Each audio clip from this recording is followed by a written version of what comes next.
আল্লাহ বলে আমার মাসের মধ্যে কোনো বান্দা যদি একটা আমল করে, আমি আল্লাহ দয়া করে ওই বান্দাকে আমলের সওয়াব দ্বিগুণ করে দিই। সুবহানাল্লাহ।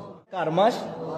আল্লাহর মাস। তো মাস এটার মধ্যে আমরা অন্যান্য মাসে যেভাবে ঘুমিয়ে কাটাই ওইভাবে কাটানো যাবে না। এই মাসের মধ্যে আমাদের থেকে বেশি বেশি করে কি করতে হবে? ইবাদত করতে হবে।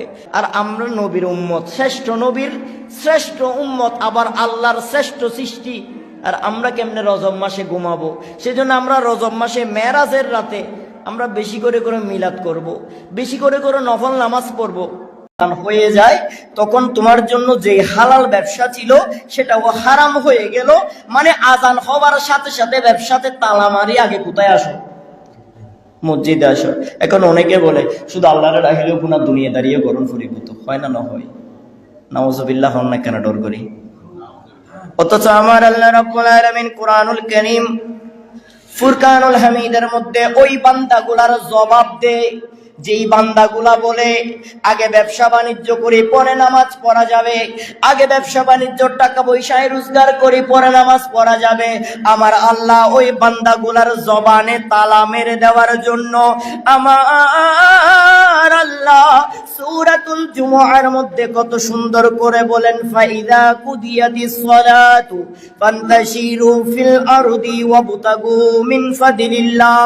ও আমি আল্লাহর বান্দা, যখন আজান হয়ে যায় তোমার ব্যবসা প্রতিষ্ঠান, তোমার কাজ কারবার, কর্মরীতি আর নীতি, ইনকামের ব্যবস্থা সমস্ত কিছু বন্ধ করে দিয়ে আমি আল্লাহর ডাকে স্মরণ করার জন্য মসজিদে আসো। আমি আল্লাহ বলবো না সারাটা দিন মসজিদে বসে বসে জিকির করো। আমি আল্লাহ বলি না সারাটা জিন্দেগি মসজিদের ভিতরে কাটিয়ে দাও। আমি আল্লাহ বলি না নামাজ পড়ার জন্য 5 ওয়াক্তের জন্য পুরা দিন। আমার আল্লাহ বলেন ফাইদা কুদিয়াতিস সালাতু, যখন আজান হয়, যখন নামাজের সময় হয়, তখন তোমরা আমি আল্লাহর নামাজ পড়ার জন্য চলে আসো। ফিল আরদি ওয়াবতাগু মিন ফাদলিল্লাহ।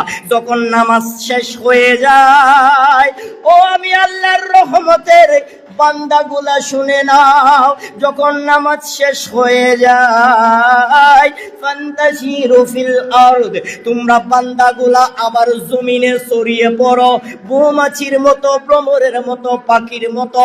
নামাজ শেষের পরে আবার জমিনে ছড়িয়ে পড়ো। কারণ কি? ওই যে ব্যবসা করবা, রিজিক তালাশ করবা, টাকা ইনকাম করবা, নামাজ শেষ হওয়ার পরে জমিনে যদি ছড়িয়ে পড়ো, তোমার কদমে কদমে আমি আল্লাহ তোমার রিজিক বাড়িয়ে দিব।